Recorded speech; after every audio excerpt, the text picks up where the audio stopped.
a piece of legislation called Bill C-51.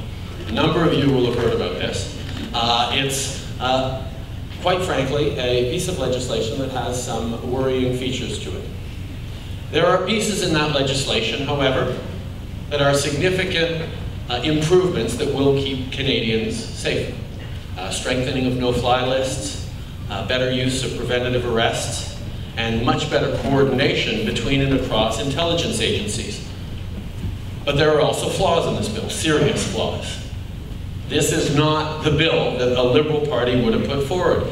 The Liberal Party is going to be putting forward amendments, significant amendments, on oversight, on review, and most importantly on narrowing and clarifying the scope of the overly broad provisions in the bill. And I understand people are worried about that. Native groups, environmental organizations, anyone who happens to disagree with the Conservative government is worried that they might be targeted through this legislation. And I understand that view.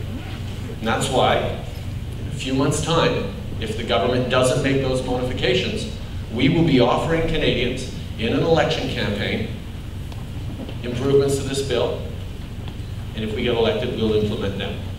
My ideal situation is this government actually amending this legislation in the short term. And I'm not so worried about electoral positioning as you seem to be. I'm worried about trying to get this bill improved for Canadians right now. And actually, if you think about the Conservatives and the way they approach things, they would rather be able to paint the entire opposition as being soft on terror, as they like to do it. And I don't want to give them that incentive to reject our amendments and our proposals. I put them forward in a constructive measure that will improve this bill in a way that Canadians are asking for this bill to be improved, and I hope they're able to do it because there's no political win for them in not doing it. So I actually want to make a difference right now by removing it from the partisan realm, but I totally understand the concerns that so many people have expressed.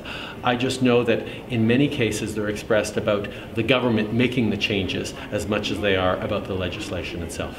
Where would you make your amendments? In committee. That's where it happens. Thank you very much for all your questions. Thanks for being here, guys. Thank you. Thank you.